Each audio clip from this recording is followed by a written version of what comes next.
Saksi kunci kasus korupsi KTP elektronik Johannes Marlim diduga meninggal di Los Angeles, Amerika Serikat, Kamis waktu setempat. Johannes diduga tewas bunuh diri. Detik.com melansir berita tersebut dari CBS Los Angeles tentang seorang pria bersenjata yang membarikade diri sendiri di dalam sebuah rumah di Beverly Grove. Dia ditemukan tewas dengan luka tembak. Ketua KPK Agus Raharjo mengaku sudah mengetahui kabar tersebut dan tengah mencari kepastiannya. Johannes Marlim merupakan provider Automated Fingerprint Identification System yang digunakan dalam proyek KTP elektronik. Ia disebut sebagai saksi kunci dalam kasus korupsi ini.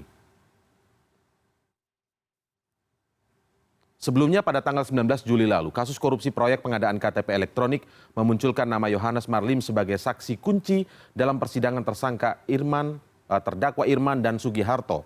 Ketua Komisi Pemberantasan Korupsi masih mendalami keterangan Johannes termasuk bukti rekaman percakapan milik Direktur Biomorph Loan LLC Amerika Serikat, perusahaan penyedia layanan teknologi biometrik. Nama Johannes Marlim, Direktur Biomorph Loan LLC mencuat dalam skandal mega korupsi KTP elektronik. Namanya disebut 25 kali oleh Jaksa KPK saat membacakan tuntutan atas terdakwa Irman dan Sugiharto dalam kasus korupsi iktp. Namanya disebut salah satunya karena Johannes memiliki rekaman pertemuan dengan Ketua DPR Setia Novanto yang saat ini juga berstatus tersangka dalam kasus korupsi ini. Meski demikian, Johannes belum pernah dihadirkan sebagai saksi dalam persidangan. Wakil Ketua KPK Saud Situmorang mengatakan akan mendalami masalah Johannes Marlim yang diduga berada di Amerika. Nanti kita lihat, karena memang dia kan posisinya dia di luar dan posisi citizenship-nya, keluarga negaranya juga kita lihat dia sudah, kalau nggak salah dia sudah permanen residen ya. Itu kita mesti hati-hati, ya, hati-hati karena itu menyangkut jurisdiksi hukumnya berbeda, ya. Tetapi FBI bantu kita kok, FBI bantu banyak. Ya, baru saja kami mendapat informasi bahwa saksi kunci Johannes Marlim dalam kasus korupsi proyek pengadaan KTP elektronik dikabarkan meninggal dunia. Untuk mengetahui informasi terkini sudah ada juru bicara KPK Febri Diansyah di gedung KPK. Selamat malam, Bang Febri. Selamat malam, Mas Indra. Baik, Bang Febri, seperti apa sebenarnya informasi yang diterima KPK terkait informasi meninggalnya saksi kunci kasus iktp Johannes Marlim ini? Ya, informasi yang kita terima masih terbatas, jadi memang benar kita menerima informasi tersebut, tapi kita belum tahu lebih rinci, karena itu kita masih perlu cek lebih lanjut apa sebenarnya yang terjadi di sana. Namun tentu itu merupakan kewenangan penegak hukum atau otoritas setempat, karena ini berbeda negara, kejadiannya bukan di Indonesia, tentu ada batas-batas kewenangan KPK juga di sana. Baik, Bang Febri, kalau kita lihat di dalam persidangan kasus iktp saat itu terdakwanya adalah Irman dan Sugiharto, disebutkan di dalam persidangan 25 kali nama, kurang lebih begitu ya, mungkin bisa dikoreksi, ada 25 kali nama Johannes Marlim ini disebut oleh Jaksa KPK, bahkan dalam dakwaan juga sempat disebut begitu namanya. Bagaimana sebenarnya sejauh ini KPK memperlakukan atau akan menyelidiki mungkin nama Johannes Marlim ini sebenarnya? Ya, untuk kasus KTP elektronik sendiri yang sudah diproses di persidangan kan 2 orang ya, Irman dan Sugiharto. Memang nama yang bersangkutan muncul di dakwaan, di proses persidangan dan di tuntutan. Karena memang ada kaitan dengan terdakwa dan juga kaitan dengan sejumlah saksi. Kita tahu dalam kasus KTP elektronik ini kita mendalami 2 fase, satu fase penganggaran.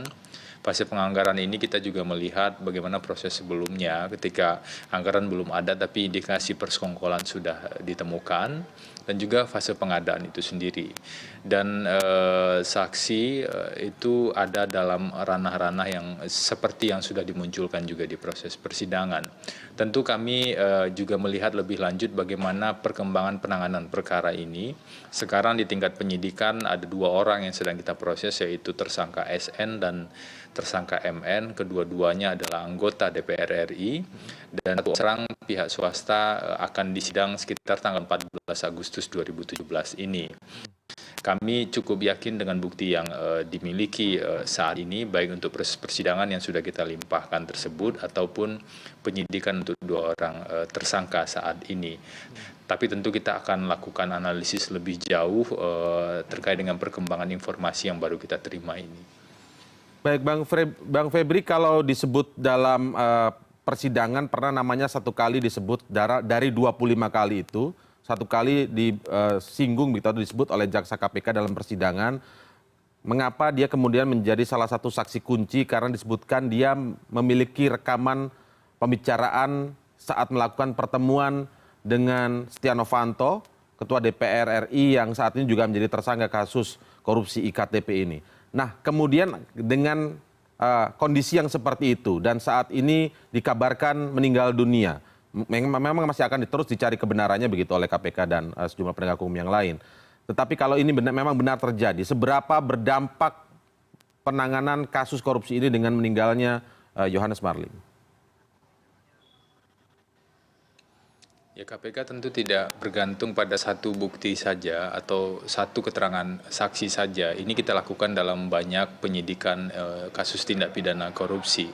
Namun secara rinci tentu kita perlu analisis kembali konsekuensi-konsekuensi hukum terhadap perkembangan terbaru tersebut.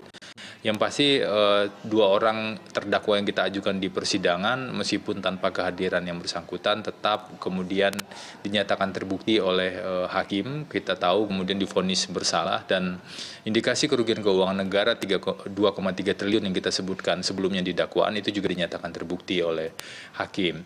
Nah, untuk kepentingan penyidikan dua orang yang sekarang sedang kita proses, tentu kita akan melakukan analisis kembali lebih dalam dan lebih rinci. Namun sejauh ini koordinasi atau informasi yang kami sampaikan terima dari penyidik itu bukti yang kita miliki sudah cukup kuat, bahkan sejak ketika meningkatkan kasus ini ke penyidikan, sejak menetapkan SN sebagai tersangka, kita sudah punya minimal 2 alat bukti. Dan kemudian bukti-bukti tersebut semakin kuat ketika kita melakukan serangkaian penggeledahan dan penyitaan di sejumlah tempat, di lokasi rumah saksi-saksi dan kantor juga, dan juga pemeriksaan terhadap lebih dari 20 orang saksi.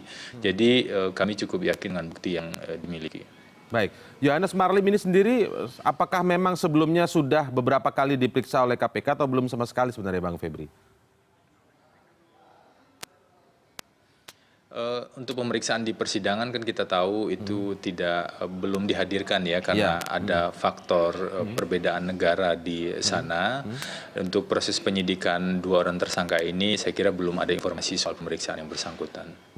Tetapi untuk diperiksa di KPK-nya sendiri atau mungkin KPK yang mendatangi dari nama Yohannes Marlim ini? Dari informasi yang saya terima itu belum dilakukan pemeriksaan terhadap yang bersangkutan dalam artian seperti berita acara formal itu belum dilakukan. Baik, lalu ketika disebutkan dalam dakwaan jaksa itu bagaimana kemudian bisa menyebut nama Yohannes Marlim, Bang Febri?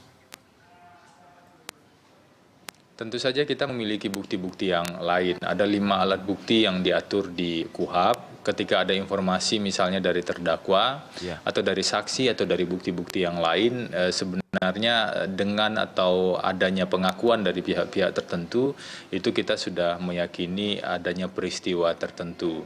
Karena itulah dalam banyak kasus yang ditangani oleh KPK, kami tidak bergantung sepenuhnya terhadap pengakuan tersangka misalnya atau keterangan satu orang saksi saja. Karena dalam strategi penyidikan memang kami harus memastikan ada lapis-lapis dari bukti-bukti untuk mencegah ketika salah satu pihak mencabut keterangan, misalnya di kasus KTP elektronik ada saksi yang mencabut keterangan, itu tidak kemudian membuat gugur konstruksi perkara itu sendiri. Jadi strategi kita terapkan meskipun kami tidak bisa menyampaikan secara rinci.